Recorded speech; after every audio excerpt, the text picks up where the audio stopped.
السلام عليكم، مرحبا بكم معايا في فيديو جديد ووصفه جديده. نتمنى هذا الفيديو يلقاكم بخير وعلى خير وفي احسن الاحوال. اليوم جبت لكم الطريقه ديال البطبوط اللي تيتحل غير بوحدو، تيجي خفيف غزال. بالمناسبه ديال عيد الاضحى تيجي البولفاف غزال. حسن ما ديه في الخبز ولا باغيط ولا تديه في البطبوط تيجي غزال ولذيذ. نتمنى تجاوبوه بطريقتي. غنحتاجو 1 الكيلو ديال الدقيق،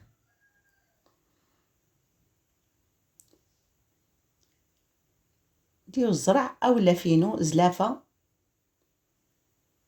انا ما كنبغيش ندير فيه الزيت، كاين اللي كيدير فيه الزيت، ما تيعجبنيش بالزيت، ما تيجيش محلول في الوسط.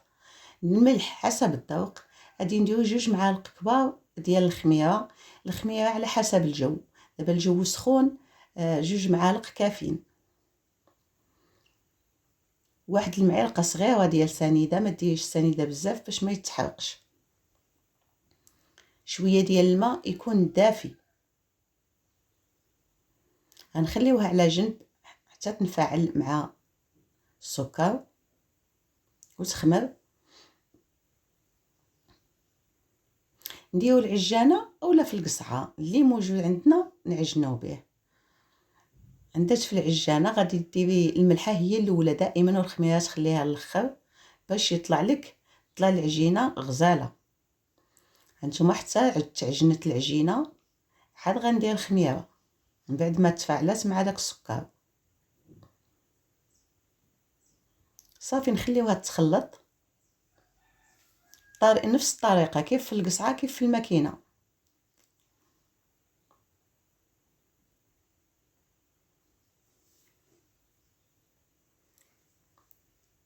صافي من بعد ما عجناها تكون ماشي قاصحه وماشي جاويه، نخليوها واحد 10 دقائق ترتاح. من بعد ما ارتاحت نقطعوها. نديرو السميده الفينو اولا دقيق الزرع. صافي نقطعهم على حسب القياس اللي بغينا. انا بغيت هذا القياس هذا.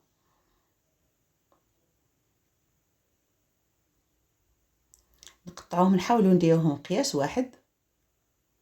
بالنسبه للمبتدئات ضروري غادي تبقاي تمعكي فيها بهذه الطريقه هذه باش ما تخليش تقابي، ولا باش البطبوط الا ما تنفخلكش راه ما ناجحش. تبقاي تمعكي فيها بهذه الطريقه حتى تولي ملسه.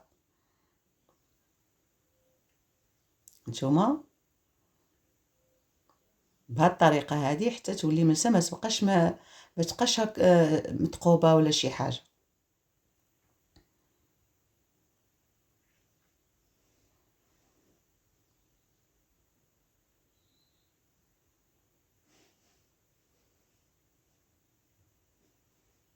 صافي نبقاو بهذه الطريقه هذه حتى نكملوا كامل العجينه اللي عندنا. هذه الطريقه سهله، واللي بغى اكثر يدوبل المقادير. انا دوبلت المقادير ان كيحماقوا عليه الدراري بزاف. نخليوه يرتاح ماشي بزاف، غير شي 5 دقائق. ما تخليهش يرتاح بزاف حتى يتشقق، غير 5 دقائق كافيه. صافي نقرصوه. ما تحاولي انك ما تكونش في يدك شي خاتم ولا باش ما تجرحيهش، ويكون رقيق ما يكونش غليظ، رقيق بزاف. صافي نسخنوا المقله، اي مقله عندك، المقله الثقيله دوجده اولا اي مقله.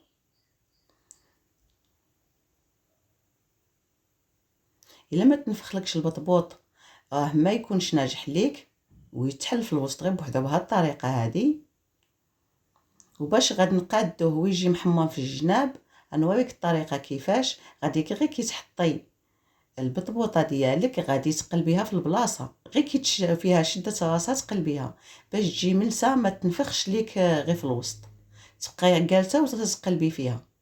ومنين كتنفخ هاكا تحسي بها انها علات وتنفخات. هانتوما الا خليتيها بهذه الطريقه هذه غادي تجي محمره غير في الوسط، ولكن بهذه الطريقه هذه غادي تجي محمره في الجناب وفي الوسط. ما تبقاش بيضه من الجناب وحمراء غير في الوسط.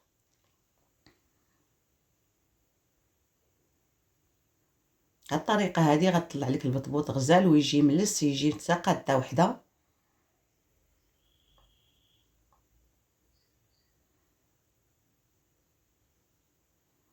غير كي تحطيها قلبيها في البلاصه، غير كي تشوفيها شدات راسها قلبيها، وما تدخليش صبعانك فيها باش ما تثقبش.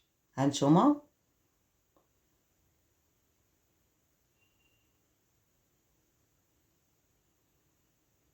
كي تشوفيها تنفخات ما تباكيش عليها بالغلاي اولا المقراج، كل واحد شنو كيسميه.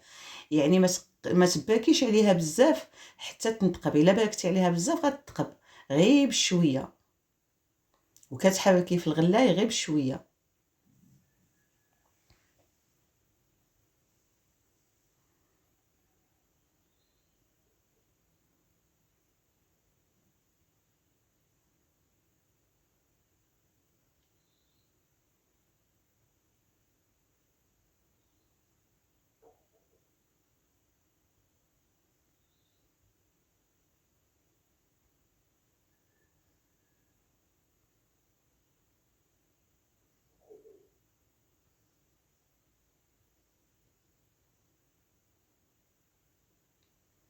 هانتوما الطريقه هذه تتجي غزاله وتيطلع لك البطبوط غزال.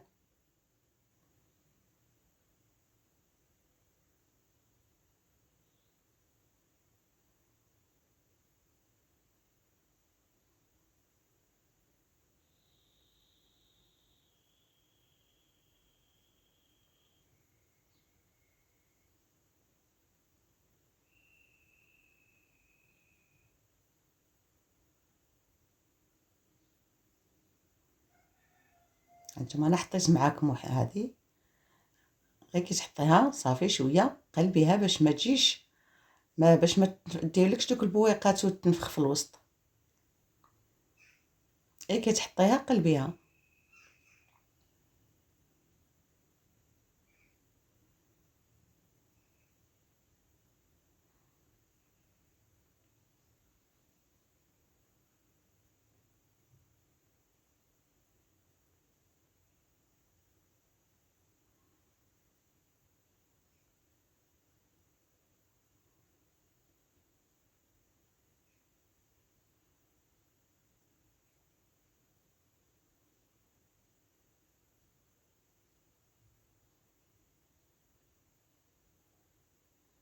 تبقاي بهاد الطريقه هذه حتى تكملي كاع الخبيزات اللي عندك. انا شاركت معكم بزاف باش تتاكدوا من المعلومات، يعني واحد الطريقه اللي سهله.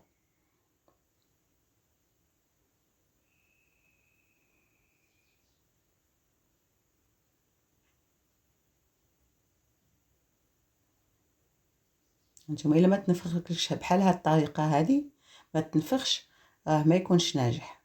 نتوما تيجي واحد البطبوط اللي غزال. نحل معاكم تشوفوا كي تيجي من الداخل. هانتوما محلول بوحدو بلا ما تحليه، بلا ما تدخلي فيه الموس، بلا ما حتى شي حاجه، محلول بوحدو. واحد الطريقه اللي زوينه بزاف، وتيجي البولفاف غزال. نوريك الطريقه كيفاش ديره في المجمد، ويبقى لك حتى لعيد الاضحى ان شاء الله. هانتوما غادي تجمعي القياس ديال العائله اللي بغيتي وديه في السلوفان باش ما يشدش البلاصه بزاف. هانتوما وتيبقى محتفظ على الجوده ديالو. بهاد الطريقه هذه تيجي زوين، وديه في بلاستيك غذائي وحطيه في الفريغو اولا المجمد. واحد الطريقه اللي زوينه بزاف. وعيد مبارك سعيد للجميع، نتمنى يدخل عليكم بالصحيحه والسلامه، ونتلاقاو في فيديو جديد، والسلام عليكم.